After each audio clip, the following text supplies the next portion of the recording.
Hello there, Golf Mark 1 owner. I'm here to address the issue of the oil light and the buzzer that comes on.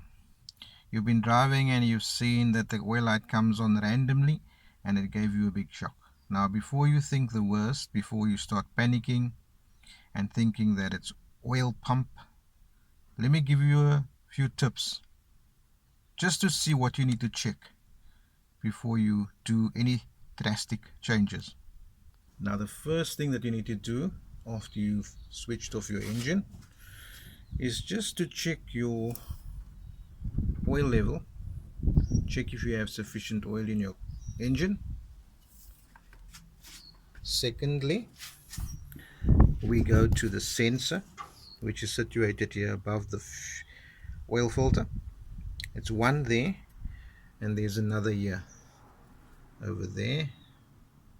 You can see it clearly.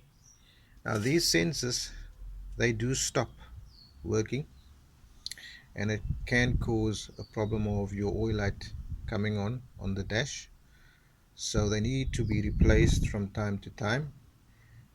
A telltale sign of it sort of packing up is like you'll find it's a bit wet around this area here, oil seeping, so you know it's a sign that it's starting to pack up.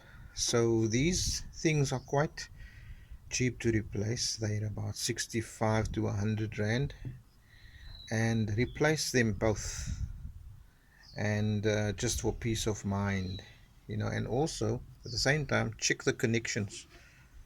The connections here and these wires here, they're quite thin. So check them out, see if they're secure, reinforce them and cover them, because it can be a situation of a wire maybe just that have broken. The next thing that you also need to be mindful of is an oil filter. When last did you change this oil filter? I know people that have been driving with cars with oil filters in it for years, and that thing is supposed to be changed regularly with your oil.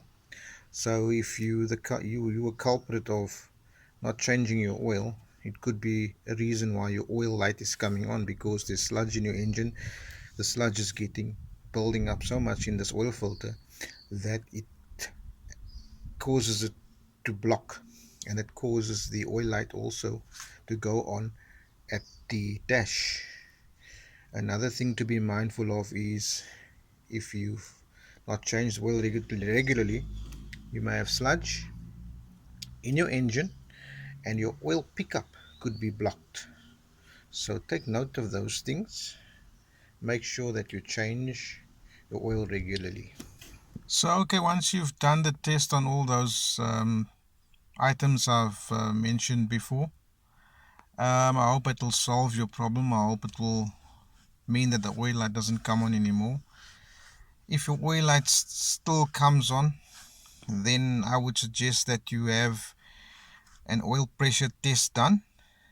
Take it to a mechanic, and possibly the removal of the old oil pump and replace it with a new one. But first do the small things before you do the big things. And lastly, the dash, the cluster on these cars are also a culprit. So sometimes that can also malfunction, but that I don't want to go too much into. But try those few things that I mentioned and see if it solves your problem. Well, I hope you liked this bit of information. I'd appreciate if you can like and subscribe to my channel. I'll try and put out some more of these very simple videos in layman's terms to explain to you the small little things on the Golf Mark 1 which we tend to just overlook. Thank you.